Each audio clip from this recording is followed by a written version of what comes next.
Indigenous delegations broke into cheers after Colombia's environment minister announced that diplomats from more than 190 countries reached an historic agreement at the UN Biodiversity Summit to give them a permanent voice on nature conservation decisions. This is an unprecedented event in the history of multilateral agreements on the environment. The indigenous groups in the local communities of the world are connected through our knowledge systems on how to take care of life and biodiversity.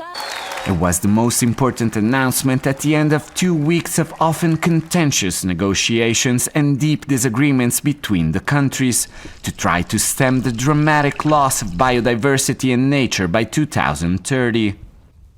Delegates for the first time adopted a measure to recognize the importance of the role of people of African descent, and another one to force corporations to share the benefits on products such as medicine created using genetic data from animal and plants. But despite these announcements, there was no real progress on the most important issue: major funding to tackle the loss of biodiversity globally. Billions of dollars are needed, but only 400 million have been pledged. Actually, the target is 20 billion a year by 2025. So as one very good minister said this week, it's like saying that the bridge costs 500 million to restore and you give me 5 million. It's just not going to happen.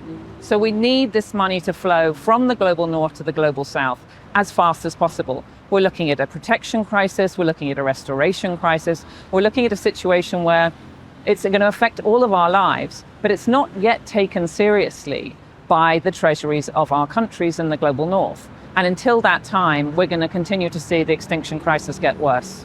In the end, it was a bittersweet summit with a number of undoubtedly important announcements, but that missed the mark in the ever more urgent effort to reverse the accelerating loss of nature and biodiversity, something that the delegates will have to continue to tackle next year at the COP30 on climate change in Brazil, and 2 years from now in the next COP17 in Armenia.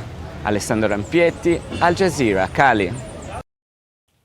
Make sure to subscribe to our channel to get the latest news from Al Jazeera.